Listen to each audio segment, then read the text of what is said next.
नमस्कार।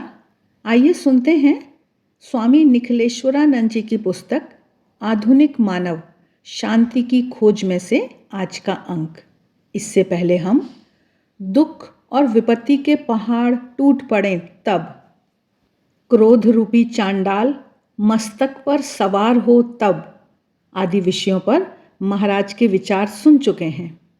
आज का विषय है परिवार में लड़ाई झगड़े हों तब। महाराज बता रहे हैं कि आधुनिक युग में परिवार टूट रहे हैं, संयुक्त परिवार प्रथा नष्ट हो रही है। छोटे परिवारों में भी माता पिता और संतानों के बीच में मतभेद बढ़ते जा रहे हैं। पिता पुत्र, भाई भाई, पति पत्नी के बीच भी बिगड़े हुए संबंध देखने को मिलते हैं। जो घर पहले शांति का मंदिर माना जाता था, वे घर अब अशांति के निर्माता बन गए हैं। इसके लिए उत्तरदायी है संपत्ति, जमीन जायदाद, स्वतंत्र रहने की वृत्ति, मीडिया द्वारा पाश्चात्य भोगवादिता का प्रभाव और नैतिक मूल्यों का पतन। एक गृहस्थ भक्त ने अपने गुरु महाराज को एक दिन कहा, महाराज, जीवन से शांति चली गई है, रात को नींद भी नहीं आती है, कोई उपाय बताइए। क्यों, क्या बात है? महाराज ने पूछा। महाराज क्या कहें, हद हो गई। छोटे भाई ने गाली गलौच शुरू कर दी है। बापूजी ने यह सोचकर मकान ऊपर नीचे बनाया था कि दोनों बेटे साथ रहेंगे, अब घर छोड़कर किराए के मकान में भी नहीं जा सकते। भाई तो ठीक, अब उसकी पत्नी और बच्चे भी गाली देते हुए जाते हैं। ऊपर से कचरा और झूठन नीचे फेंकते हैं। सच में अब मैं त्रस्त हो गया हूँ। भाई अलग भी नहीं होता है, बस एक ही बात लेकर बैठा है, आगे की सारी जमीन मुझे दे दो तो हस्ताक्षर करूँगा। आगे की जमीन 1000 यार्ड की है, पीछे का पूरा मकान मैं लूँ, ऐसा बंटवारा हो तो उसे स्वीकार है। लेकिन आगे की जमीन सड़क पर होने से उसकी कितनी अधिक कीमत है, पीछे के मकान की फिर कोई कीमत ही नहीं रहेगी। ऐसा अन्याय कैसे चलेगा? मन होता है कि कोर्ट में बंटवारा करवा लूं तभी मानेगा। गुरुजी बोले, भाई, जमीन जायदाद का झगड़ा तो महाभारत काल से चला आ रहा है, इसमें कोई आश्चर्य नहीं है। लेकिन महाभारत का परिणाम क्या हुआ? कौरव क्या भोग सके? यदि तुम्हें शांति चाहिए तो उसकी कीमत जमीन से चुकानी पड़ेगी। कोर्ट में जाओगे तो कब निपटारा होगा? तब तक अशांति ही रहेगी। कभी फैसला आया तो भी शांति मिलेगी क्या?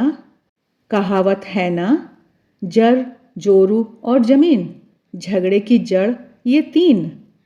इसलिए प्रतिदिन झगड़ने से अच्छा है आगे की जमीन के बदले मकान लेकर बंटवारा कर लो, तो तुम्हारे जीवन में सुख शांति रहेगी।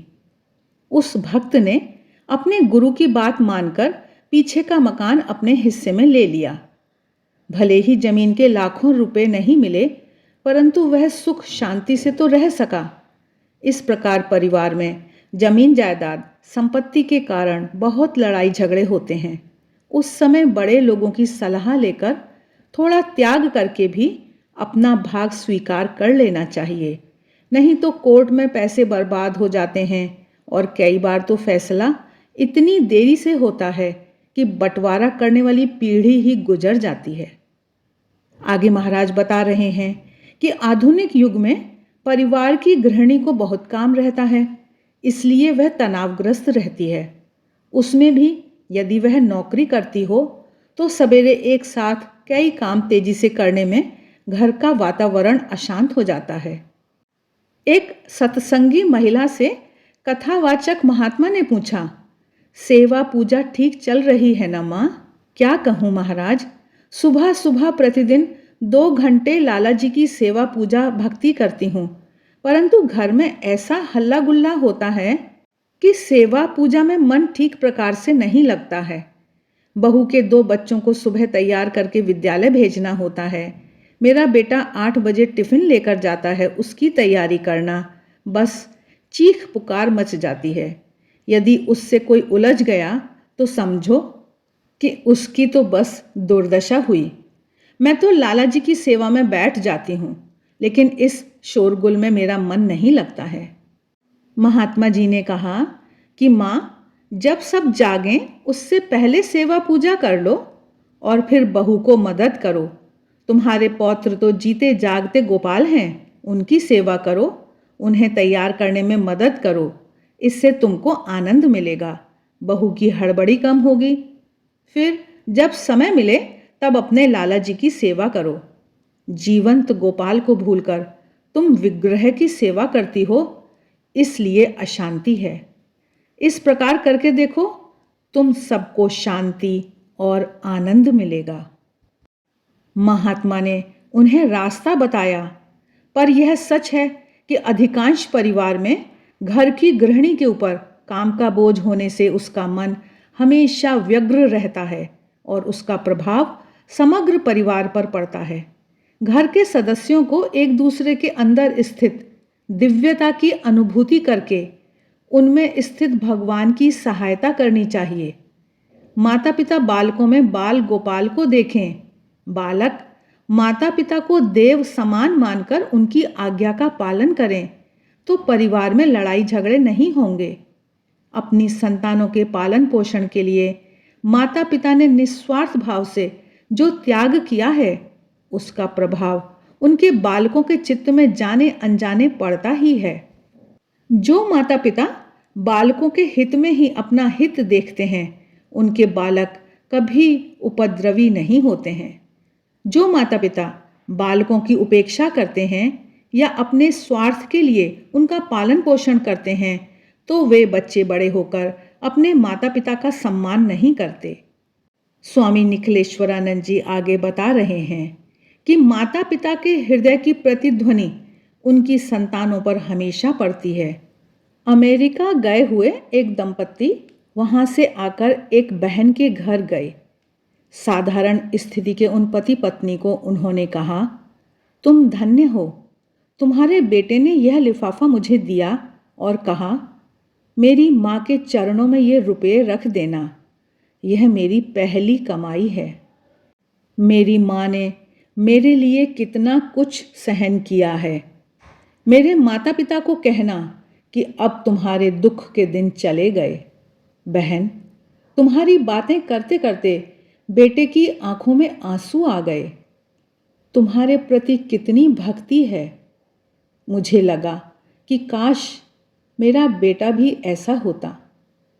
परंतु ऐसी संतानों के लिए माता पिता का तप, त्यागपूर्ण जीवन और बालकों के प्रति सच्चा प्रेम आवश्यक है। महाराज आगे बता रहे हैं कि कुटुंब परिवार में लड़ाई झगड़े तभी होते हैं जब दो दल हो गए हों और दोनों अपनी अपनी जिद पर अड़े हों, दोनों एक दूसरे पर दोषारोपण करते हों। ऐसे समय लड़ाई झगड़ा टालने के लिए एक पक्ष को झुक जाना चाहिए। उस समय जो परिस्थिति है उसे स्वीकार कर लेना चाहिए। फिर कुछ समय बाद धीरे धीरे सही बात समझा देनी चाहिए। तत्काल यदि संभव न हो तो मौन रखना चाहिए अथवा थोड़ी देर घर के बाहर चले जाना चाहिए। किसी पूज्य, कुल गुरु या हितैषी स्वजन के पास जाकर मन की बात कर देना चाहिए। लेकिन जब घर में अशांत परिवेश हो तब शब्दों के ईंधन डालकर आग को और प्रज्वलित नहीं करना चाहिए। यदि शब्द बोलना हो तो ऐसे शब्द बोलो जो शीतल जल के समान हो और आग बुझा दें, तो ही बोलो, अन्यथा मौन साध लो। महाराज हम सभी का मार्गदर्शन करते हुए बता रहे हैं कि लड़ाई झगड़े टालने के लिए सबसे अधिक आवश्यकता होती है सहन शक्ति की। आज के युग में सहन शक्ति बहुत कम हो जाने के कारण परिवारों में क्लेश बढ़ता जा रहा है। युवा पीढ़ी स्वतंत्रता चाहती है और माता पिता उनको अंकुश में रखना चाहते हैं। इससे संघर्ष पैदा होता है। परस्पर सामंजस्य एक दूसरे के प्रति प्रेम, समझाने की वृत्ति, भूतकाल को भूलने की वृत्ति और सहनशीलता हो तो लड़ाई झगड़े को टाला जा सकता है। आशा है स्वामी निखिलेश्वरानंद जी द्वारा बताई गई इन बातों पर हम चिंतन व मनन अवश्य करेंगे। इससे हम सभी का जीवन शांतिपूर्ण व आनंदमय बनेगा। आज के लिए बस इतना ही। मिलते हैं फिर। आप सभी का बहुत बहुत धन्यवाद।